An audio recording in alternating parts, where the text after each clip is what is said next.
أعوذ بالله من الشيطان الرجيم. فتقبلها ربها بقبول حسن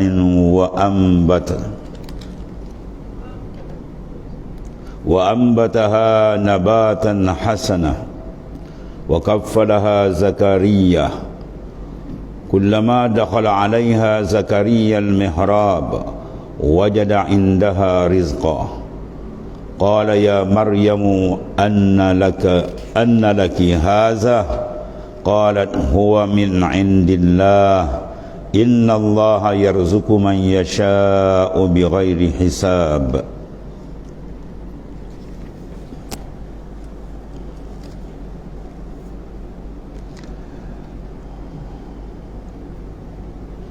Fataqabbalaha rabbuha, maka Tuhannya menerimanya sebagai nazar kepadanya, biqabulin hasan, dengan penerimaan yang elok, yang baik, sehingga membuat isteri Imran kembali semangat menyingkap kelembutannya daripada Allah Ta'ala setelah sebelumnya ia sempat berputus asa, dan telah menerima dengan penerimaan yang baik. Allah Subhanahu Wa Taala mendidiknya dengan kelembutan, dengan pendidikan yang baik sebagai manifestasi dari berbagai keajaiban ciptaannya dan keluar biasaan hikmahnya.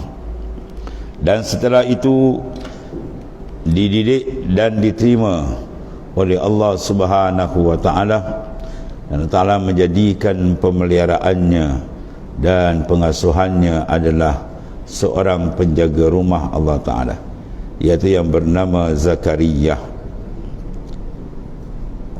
Diriwayatkan bahawa ketika Hannah, nama bagi isteri Imran tu, Hannah, ayah kepada Maryam, ayah kepada Siti Maryam, ia diriwayatkan bahawasanya ketika Hannah dengan ilham dari Allah Ta'ala mengetahui tentang Maryam isteri Imran, pun membungkus tubuh Maryam dalam kainnya, lalu membawanya ke masjid dan meletakkannya di hadapan para rahib yang ada di situ seperti kebiasaan pada zaman itu. Kemudian ia berkata, anak perempuan nazar ini kuserahkan kepada kalian. Jadi para rahib pun berselisih soal siapa yang berhak mengurus Maryam, kerana ia adalah puteri pemimpin dan raja mereka. Di tengah pertikaian itulah Nabi Zakaria AS berkata, aku paling berhak atas pengurusannya kerana aku menikahi bibinya, ya, dengan garis ibu. Demikianlah pertikaian itu terus berlangsung sampai akhirnya mereka yang pada saat itu berjumlah 27 orang bersepakat untuk melakukan undian, ya, untuk melakukan pemilihan secara undi. Mereka lalu mendatangi sungai dan memasukkan anak panah mereka masing-masing ke dalam sungai. Ternyata anak panah milik Zakaria mengambang timbul semenjak anak panah milik para rahib itu tenggelam. Dan Zakaria lalu mengasuh Maryam di situ, ya, di dalam satu bangunan yang tidak berpintu dan hanya memiliki sebuah lubang di atapnya. Setiap kali Nabi Zakaria hendak membawa makanan kepada Maryam, ia selalu masuk dan turun ke dalam mihrab melalui lubang tersebut, dan ketika keluar itu ia menutup lubang itu kembali.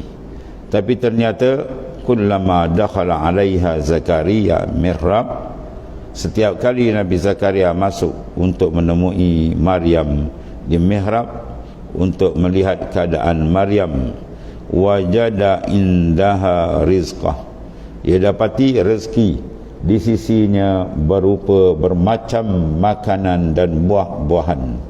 Bahkan pada saat musim panas, di situ Zakaria dapat menemukan buah-buahan musim sejuk.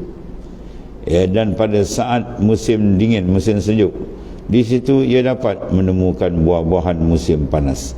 Jadi makna benda yang menyalahi adah berlaku sebagai satu karamah kepada Maryam. Allah.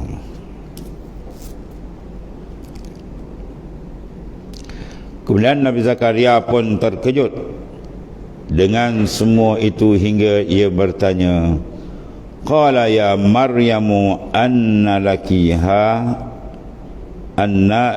hadza, ya Maryam, dari mana kamu memperolehi rezeki ini?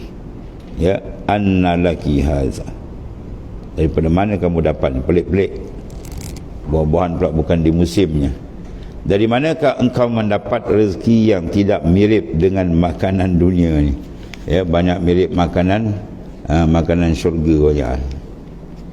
Allah. Dan buah-buahan yang muncul tidak seperti kebiasaan, mana di luar musim. Padahal pintu selalu tertutup. Qalat, Maryam menjawab dengan ilham dari Allah Ta'ala kepadanya, huwa min indillah, makanan itu dari sisi Allah Ta'ala yang maha menanggung rezeki semua hambanya. Jadi mana tu menunjukkan tingginya ma'rifah, pengenalan Maryam kepada Allah Ta'ala. Dia menjawab dengan jawapan yang paling hebat, huwa min indillah, yang semua datang dari sisi Allah Subhanahu Wa Ta'ala. Sesungguhnya Allah Ta'ala, innallaha, sesungguhnya Ta'ala yang maha mengawasi dan maha menjaga pemeliharaan berbagai manifestasi zatnya. Ya, Allah Ta'ala ni yarzuqu man yasha bighairi hisab, memberikan akan rezeki kepada siapa yang dikehendakinya, dan apa yang dikehendakinya tanpa hisab, atau kebesaran keagungan Allah Ta'ala, tanpa perhitungan banyak mana cara mana dia nak beri, itu ikut dia. Dia maha segala-galanya. Dan dari arah yang tidak disangka-sangka, setelah Nabi Zakaria mendengar jawapan itu serta melihat keadaan Maryam, hunalika, di sanalah seketika itu, da'a Zakaria yang selalunya memperhatikan berbagai anugerah Allah Ta'ala di semua keadaannya, berdoa kepada Allah Ta'ala. Ya, hunalika Zakaria Rabbah, mendoakan Tuhannya yang telah memeliharanya dengan melimpahkan berbagai anugerahnya untuk memperbaiki keadaan dirinya.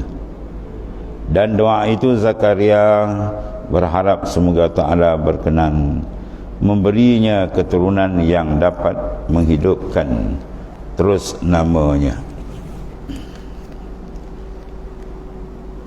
Qala rabbi habli min ladunka zurriyatan tayyibah, ia berkata, wahai Tuhanku, berilah aku dari sisimu seorang anak yang baik, suci dari segala bentuk dan noda dan kekurangan, sebagaimana engkau telah memberikan anak yang seperti itu kepada isteri Imran.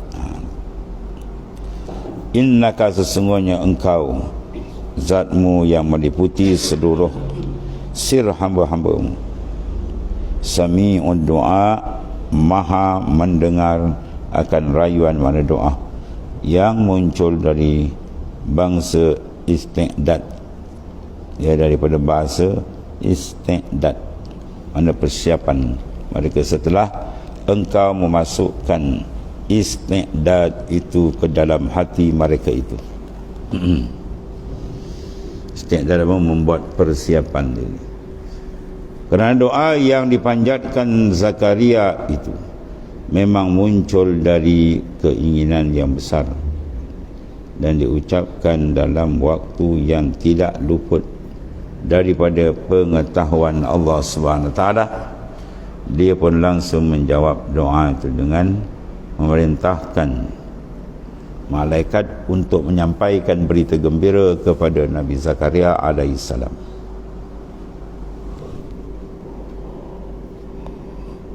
Allah karim.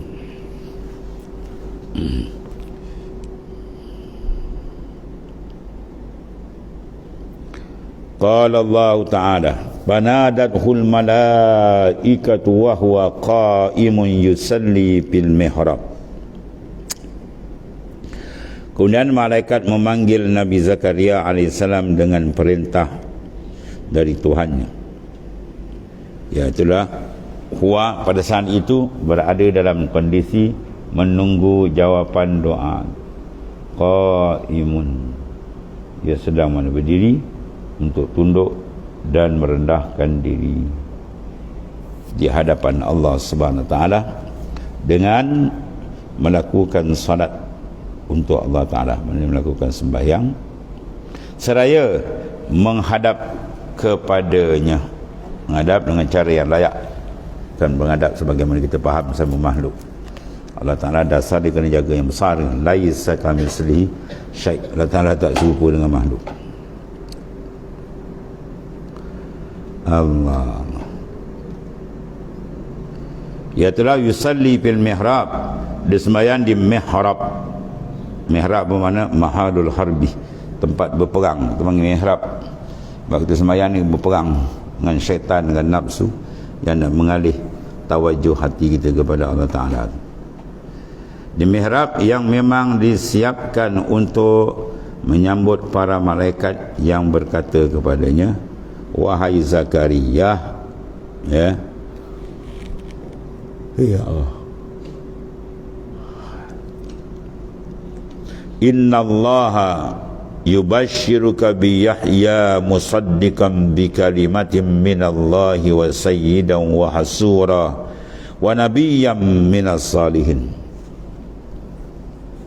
Sungguhnya Allah Ta'ala yang maha mendengar doamu serta mengkabulkan permohonanmu, menggembirakan dengan Yahya. Ya, Nabi Zakaria dia akan dikurniakan seorang Nabi pula, anak Yahya, yakni dengan seorang anak yang diberi nama Yahya oleh Allah Ta'ala, kerana engkau berdoa agar mendapat keturunan yang dapat menghidupkan menghidup, namanya, dan namakan dengan Yahya. Dan kerana yang mendorongmu memanjatkan doa seperti itu adalah ketika engkau melihat berbagai keajaiban dan irhas, ini keramat ataupun benda mencari adat yang berlaku sebelum jadi Nabi. Irhas terjadi pada diri Maryam radhiyallahu anha. Maka anak yang dianugerahkan kepadamu akan menjadi seorang, iaitu musaddiqan bi kalimatin, yang membenarkan kalimah, iaitulah anak Maryam yang dilahirkan tanpa melalui hubungan badan dengan lelaki manapun, melainkan ia langsung datangnya minallah, dari Allah Ta'ala. Kemudian Allah Ta'ala berikan nama dia Al-Masih, Isa Al-Masih yang menyapu bumi. Allah.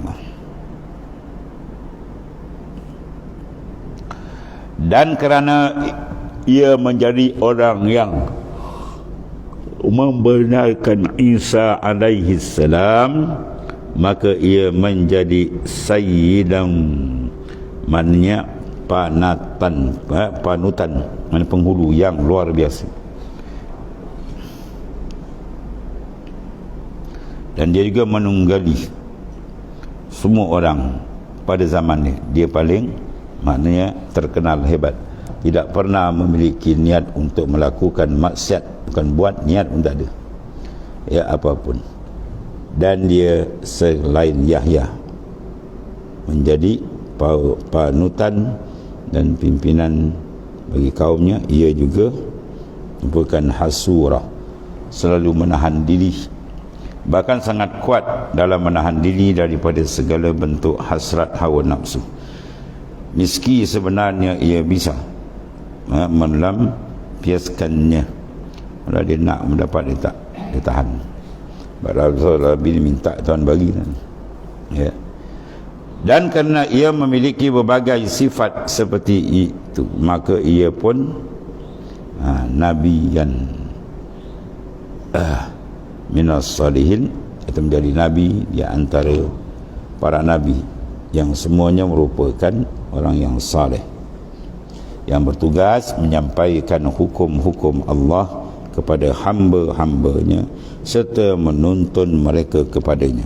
Itu memimpin manusia kepada jalan Allah Ta'ala. Allah.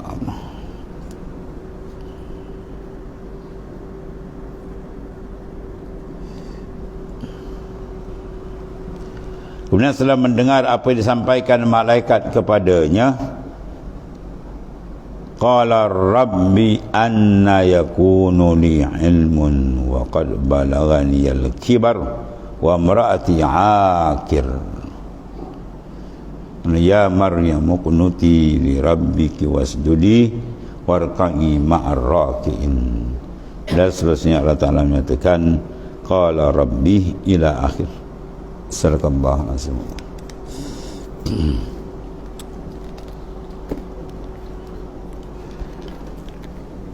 Bismillahirrahmanirrahim.